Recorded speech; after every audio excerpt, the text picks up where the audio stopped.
Hello dear students, today we will discuss about practical number 3 in IQC, and that is about NP chart, percentage defective chart. Second practical is P bar chart, and now practical number 3 is NP chart, percentage defective chart. It is also a attribute chart.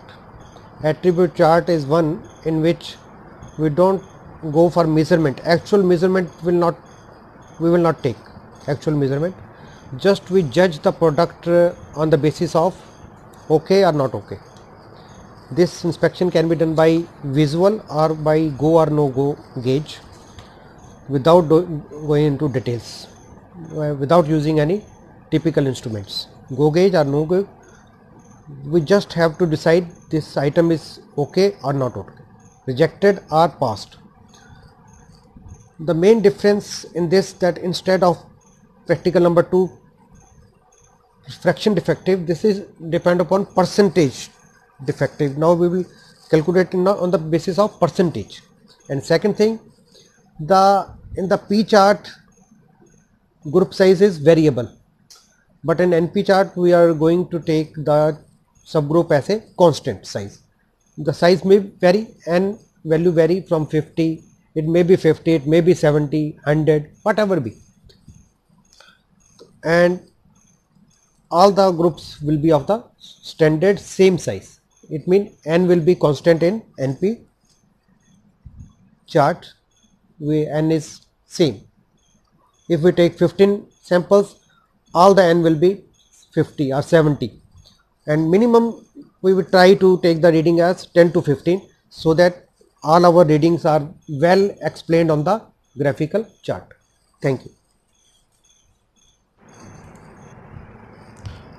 Now, how to draw the NP chart and observation table. First of all, we will take serial number, then sample, and how many defective items, and percentage defective is the last one. Let's say we are taking the sample of size 70, and out of this we just able to find two defects. So how we will calculate the percentage defective? What is fraction defective? Fraction defective will be 2 by 70, but we are not want to calculate fraction defective, we want to calculate percentage defective. For percentage defective, it must be multiplied by 100. It will come out 2.8,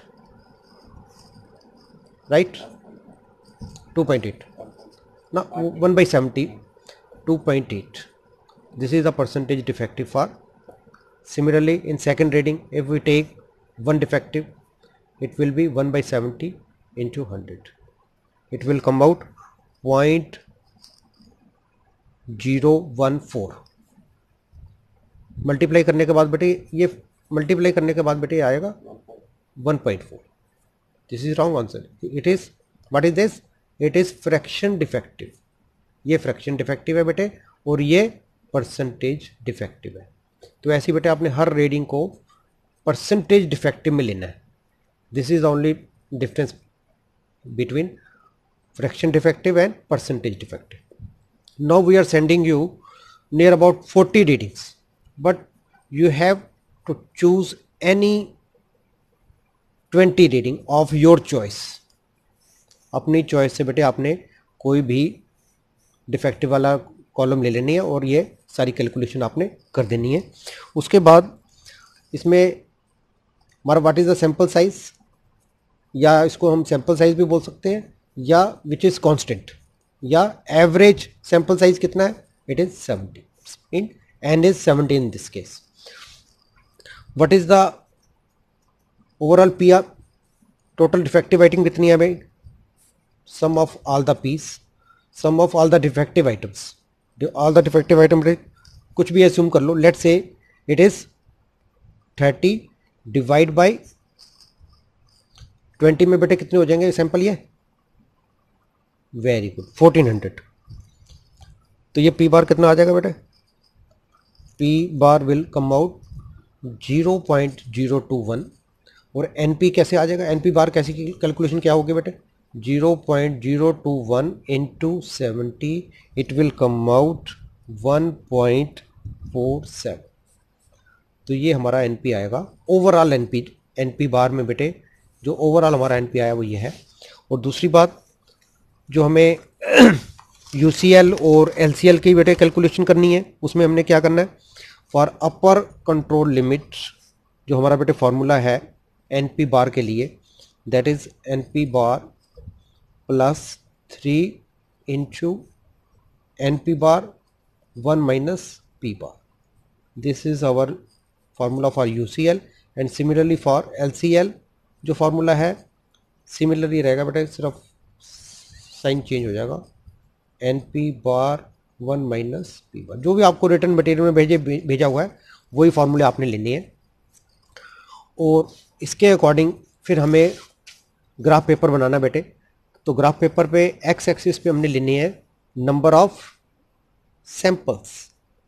number of samples mean 1 2 3 4 up to 20।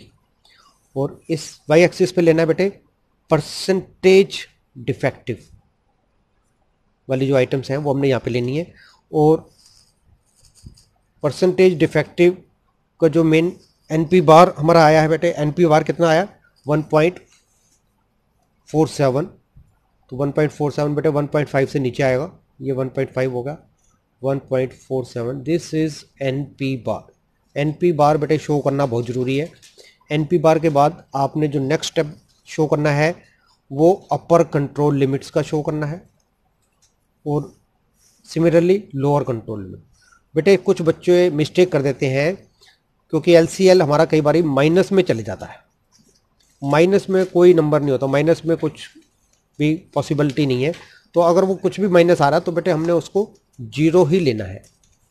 0 से ऊपर आ रहा है तो उसे हम as it is वही लेंगे, चाहे 0.21 आ रहा है 0.42 आ रहा है वो हमारा LCL रहेगा और अपर कंट्रोल लिमिट में जो भी रहेगा। बट अगर माइनस में आ रहा है तो माइनस का मतलब we will take it as 0। तो लोअर कंट्रोल लिमिट हमेशा बेटे 0 से ही शुरू होगी, माइनस से शुरू नहीं होगी। ये हमारा क्राइटेरिया रहेगा। और फिर आपने बेटे जितने भी हमारे ये 20 रीडिंग्स हैं पॉइंट बाय पॉइंट, फर्स्ट की रीडिंग यहाँ पे आ गई, सेकंड की यहाँ पे आ गई, थर्ड की, कुछ रीडिंग बाहर भी जा सकती हैं।